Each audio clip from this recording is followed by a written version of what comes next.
So we're starting the live video. So the reason I hate prepping is because then it becomes all staged and less real. So I want to have a real conversation about it, and you know your topic better than I do.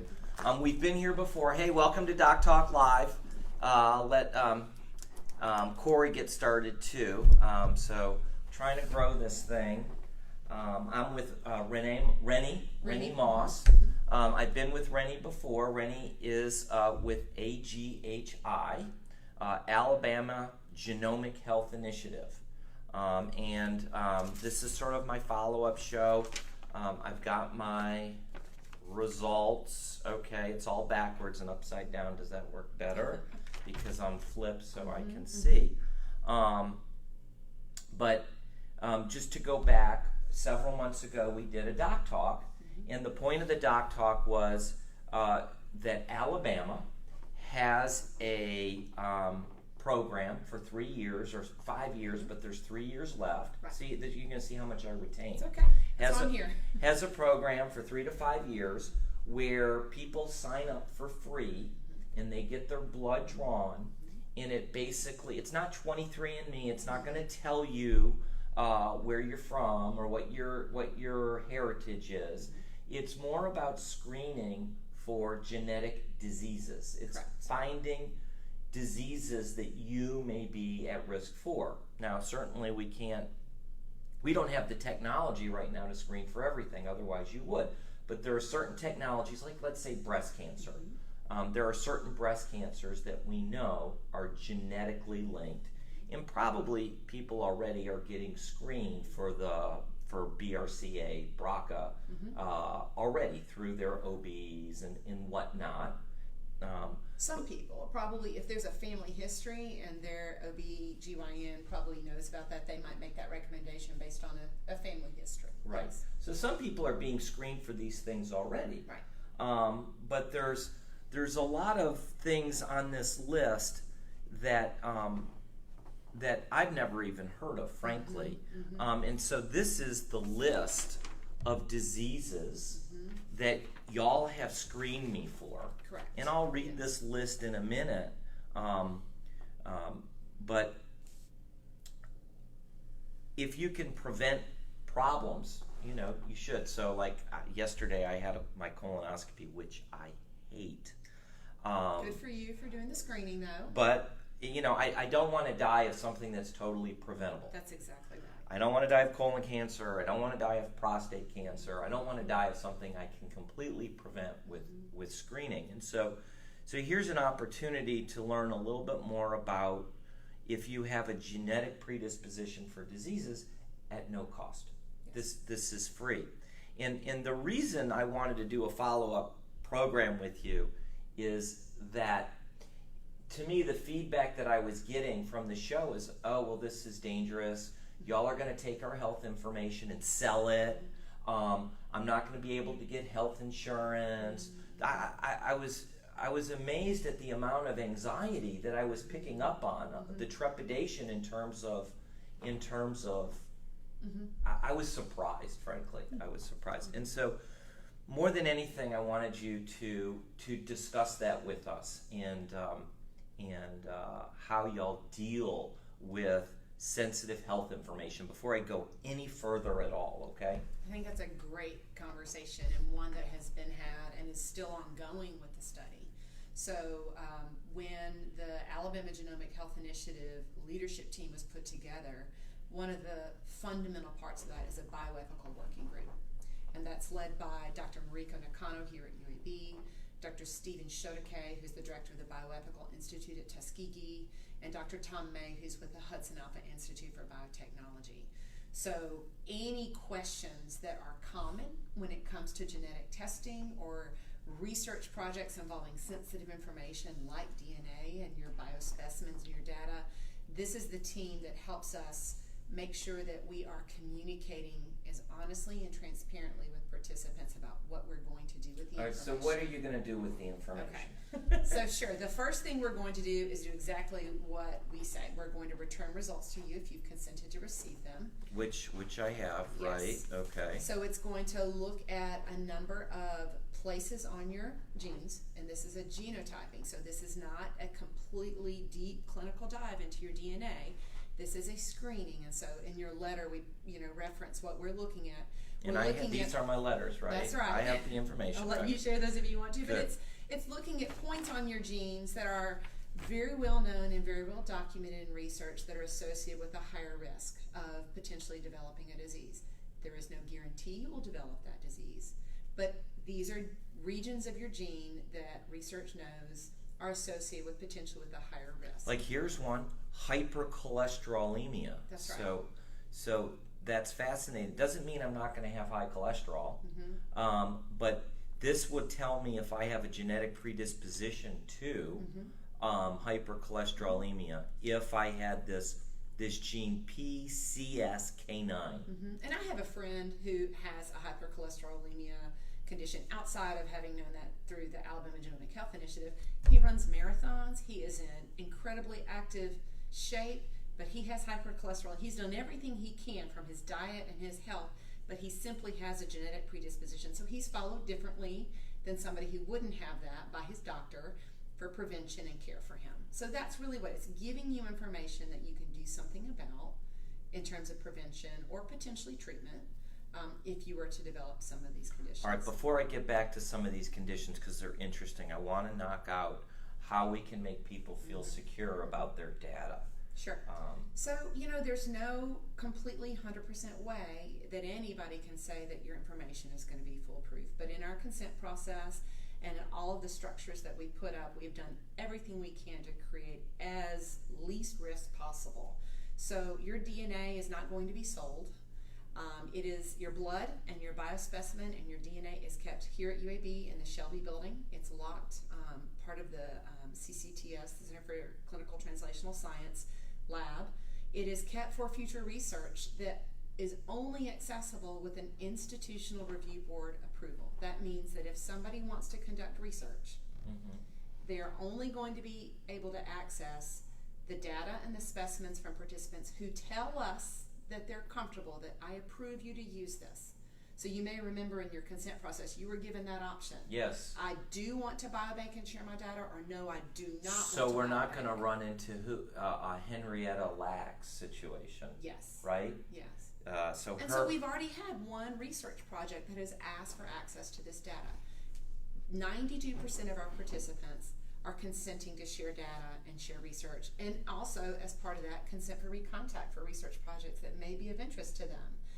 We remove all the biospecimens and the data once we complete that analysis to return to the participants for anyone who declines to biobank or share data. Okay. So they're not even part of our system. How about if your insurance company says, hey, have you ever been tested genetically? What happens there? So we give participants the option to share these results with their provider or not. With their medical doctor, yeah. That's right. The letter, so they don't have to share it with them. They don't have to. And about 50% of participants do. So if you did, your letter was faxed to the provider that you told us to, and we don't touch the medical record. Really, it's going to be up to your medical provider to make that part of your medical record or not. So if you choose not to share with your provider, that letter simply goes to you and you alone. What about the insurance company? What do you know anything about that? Because I don't. I mean, if the insurance company says, hey, we want this data, wouldn't that be illegal? I would think that would be illegal. Right. So in your consent process, we go over the GINA Act, which is the Genetic Information Non-Discrimination Act. That's a federal law that prevents discrimination based on genetic information for the purpose of employment or health insurance. And the employment is for, I think right now the federal law is companies with 15 or less employees are not necessarily subject to that. What is not covered by the GINA Act is life insurance or disability. So your health insurance cannot be discriminated against by federal law based on your health insurance if you fit that criteria. But what if I wanted to get life insurance and one of these things was positive? So your life insurance may, just like in anybody, if they ask for access to your medical records, they're going to review your medical history. And yes, that might be something that they would consider in terms of your coverage. If you have elected to share these results with your provider, and therefore it may be part of your medical record, we don't send anything. But what if I elect not to share these results with my provider? Then those results have come to you and you alone to share with whom you feel appropriate to share. Okay. It's a tricky thing though. Life insurance is important to a lot of people. And we, in the consent process, spend a great deal of time, our patient navigators go over that with participants before they sign that consent to be sure that they understand you have a choice to receive these results or not. You have a choice to share these with your medical provider of choice or not. And you have a choice of whether or not you'd like to participate in future research or not. So there's 3 levels of consent that you can choose. We've had 1 or 2 participants that have said, I don't want my results. Here's my information. Okay. And the best case scenario would be somebody who didn't know they were at risk for one of these diseases. They got screened and then they found out about it. And about 1 to 3% of our participants have received what we call an actionable result. So that's about 60 to 65 people so far that have received one of these results, and they are receiving a phone call from a certified genetic counselor in order to provide consultation and guidance to them about what that result means. And you have, let's just say this, because I'm not as tech enough. Maybe Corey can help me with this in the future, but I'm not tech enough. I know y'all have a website with people that have had actionable results that are willing to share their story. Is that right? We do. We have one participant who was willing to share his story. He was one of our earlier participants who received a result, and it was very interesting to him. I think he shares in the video that way back in his family history, they were from kind of northern USA, and they had heart conditions in their family, and they associated it with the weather. So their family moved south for warmer weather, thinking that that might improve their heart. It was a very interesting kind of conversation with him about sort of historically what his family thought may be beneficial to help them in terms of health. So it was not necessarily a surprising result for him to find out he had a variant associated with cardiomyopathy because they had history in their family. He himself had never been tested specifically, so he shared that he was appreciative of this result in terms of what to do moving forward because he was a heart transplant recipient. Right. So he said, that was my old ticker. I'm not surprised that's where we are, but he understood sort of why he had so much help. But that story's on your website. It is. And that's what I want to do. I want to drive people to your website, which is aghi.org.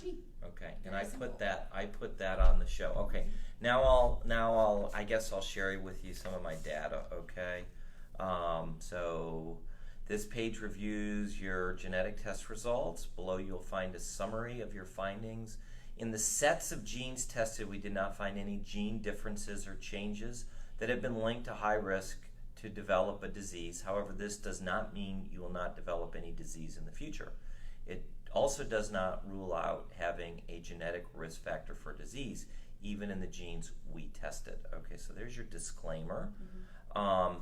Here are some of the genetic things that y'all are actively looking for, and there's about, 35 on this list. Some of them you mentioned cardiomyopathy, so heart problems. Here's one, polyps, familial adenomatous polyposis.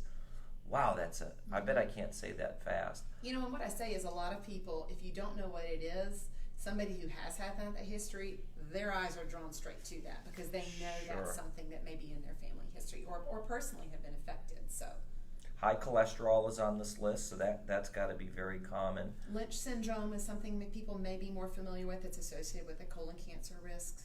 Didn't know that one. I'm not familiar with Lynch syndrome at all. Here's one though, malignant hyperthermia. Certain drugs can induce that. That's right. So knowing that you are at risk for that when you get anesthesia, that would be very helpful. It could be a potentially fatal contraindication. So if you're in a car accident and unable to be conscious, that is something that's going to be important to be part of your medical record. If you know that you have, a high risk of malignant hypothermia. So if you had trouble with anesthesia in the past or things like that, that's something that you definitely need to have part of your medical record if you know that. And we've had several participants that have found that they have malignant hypothermia. Interesting. That would be very important. Yeah. Because Completely at some point, preventable, you're wear a going to get, wristband. It's it's like a penicillin reaction. Right. You simply know it. At some point you're going to get anesthesia for something. Mm-hmm. I don't remember the drugs that actually can cause malignant hyperthermia, but that is a big problem. That's all I have for you, Renie. Okay. We're welcome to talk about anything you want to talk about. Well, I think I would just say that, we have changed the way we have done the letters since we talked to you based on feedback. We want to make sure that people know that if you really have a deep personal or family history of a certain condition, breast cancer, colon cancer, your gold standard is going to be to have a clinical test. This is a screening, so this is not looking at your entire gene.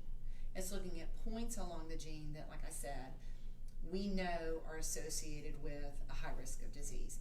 That does not mean there aren't other areas. That means that you have a genetic risk. So that's why your letter says, we were screening you based on this information. If you really want to have a thorough test, and again, if you meet with your doctor, if it's a gynecologist, an OB, an internal medicine, and you share that you have a deep family history of something particular, we are also working with medical providers to inform them of potential tests that may be of benefit to patients to have a more thorough look at that. So is that a genetic screening test? Well, it's clinical genetic test outside of this. So that would be under a clinical care that you might do that. Okay. How does somebody research that? Because I per se, am pretty much I'll put myself right in the middle of that norm. Mm-hmm. I'm kind of average, general, whatever. Mm-hmm. But if you're somebody who is either highly concerned or has a deep suspicion of something and you wanted to pursue it further, what would be the steps? Who would they contact? So we put in the letters the website nsgc.org, which is the National Society of Genetic Counselors. nsgc.org. Okay, and national, what does that stand for? National Society of Genetic Counselors. So okay. See in your letter right here, Got it. Okay, I see it now. In every letter it says to find a nearby genetic specialist, visit. Okay. And you can use the Find a Genetic Counselor resource. So you can put in your location and it's going to point you to a certified genetic counselor that may be in your area. And I have a patient, for instance, that was, I believe, and I could be misquoting, but I believe was adopted and has certain genetic traits, let's say, genetic phenotypes that clearly look like there's a genetic, like he's got incredibly clubbed fingers, and so, but he doesn't know who his biologic parents are. Right. So he could really delve into this and at least learn more about his genome sensitive issues. Exactly. And here in the state of Alabama, here at UAB, we have a Department of Genetics that has clinical diagnostic and a great team that can provide that. The reason we put the national side of genetic counseling is that whether you're in Alabama or somewhere else, that is your resource to be able to look for that. Because we really are about informing the community, not driving people necessarily straight here to UAB, although we certainly offer that. Sure. But if you've had conversations with your family members about this, and maybe you're sitting around the table with, a brother or sister who lives in Georgia, and you've really never had those conversations about health, and you say, well, my results were negative, and maybe their spouse says, well, we have a history in our family, and all of a sudden you're having that conversation about health, this is a good website to point them to if they want to find out more information, because medical care and the link to genetics, which is part of that precision medicine concept now, is rapidly changing for the betterment of healthcare now compared to 15 years ago or 25 years ago, maybe when you first started to receive medical care as an adult. So a lot of our participants are 50 to 65, and medical care is very different now than it was when they were kind of first coming into that internal medicine or primary care. If you can thwart a disease before it happens, it's going to be a lot more efficient than even if you can cure the disease once it happens, you're still subject to a lot of potential risks. That's right. And I think ethically what our bioethics working group want people to know is if you receive a result, it does not mean you have that disease right now. It means that you have a higher risk than the general population. And as a result of that, the genetic counselor is going to give you some guidance about what the next steps would be. So if you have a cardiomyopathy variant, you need to see a cardiologist if you're not already under their care in order to go through some baseline tests.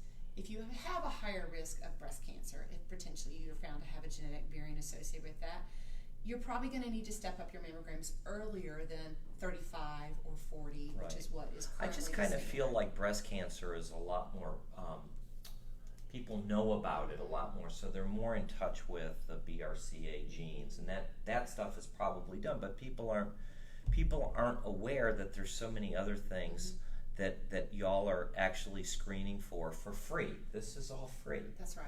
There's- And that is due to the funding from the state of Alabama that's provided us the funding to do so. And that is unique about Alabama. It is. That you can't be from Georgia and come here and get this testing. You have to be you have to be a resident. And how That's do you right. define a resident? So 18 years of age or older and a residency in Alabama is the only criteria to participate. So we're enrolling every Thursday at the Kirkland Clinic here in Birmingham. If you go to the website, aghi.org, you can also sign up online. We're enrolling in Selma and Montgomery and Huntsville. And we're doing pop-up enrollment days in rural Alabama around the state. We're going to be going to Monroeville later on this month. We've gone to Hale County. So here's a question. I'm sorry to interrupt you. It says, does this genetic report hold up in a court of law as evidence? Well, let me make sure I understand what they're asking. So, for example, we also have an NIH certificate of confidentiality, which means that we do not have to release anything for local, state, federal subpoena. You're protected. So we cannot release any of this information and cannot be forced to release any of this information for any criminal proceedings whatsoever. But if you choose to have it released, does this testing hold up in the court of law? I would imagine it would. I mean, Yes. So I mean, science is science. Mm-hmm. So you know. if you are found to have a genetic variant, you are receiving a Sanger validation report, which means it has been clinically validated to be accurate. If that's the question, yes, it is a medically actionable, clinically validated report if you're found to have a variant. So yes, but if the question it will hold up in court. Yes, but if the question is, could my information be released for a criminal proceeding, we have an NIH certificate of confidentiality that we do not have to release any information based on a subpoena. Okay. So that's an extra measure of confidentiality that we built in to be sure that we're doing everything we can to be respectful of participants' information and their privacy. Excellent. Again, that's all I got for you. I hope people will, when they see you to get testing, will say, hey, I heard it on Doc Talk Live, and they'll get a 10% discount, right? Well, You'll give them a 10% discount. we'll give you an extra wide smile since it's free. All right. And our navigators are great. So they're going to take as much time as needed to answer questions if you're at the consent table. So if you have any questions or apprehension, don't feel rushed. They're there to answer questions. We have frequently asked questions on the website that have been developed as a result of what participants have shared with us. We're constantly evolving that to be sure that we're being as transparent and as informative as possible so that people can decide, is this something that's right for them or not? And they can ask questions on your website. Can they? Is there a place in your website for people to? There is an email where email. you can reach out, and so the website is aghi.org, and if you'd like to send an email, it's aghi@uab.edu, and we'll be Perfect. happy to answer questions there. And if you need additional consultation, we'll refer it to the appropriate certified genetic counselor to answer that for you. Rennie, thanks for doing this. Thank you. Enjoy That's it all I always. got. Take Appreciate care. it. All right, so now we're finished. I can keep it running. Okay. You should stay running. Okay. Stay live. No, this is always the fun part. Okay, I'm gonna finish. All right.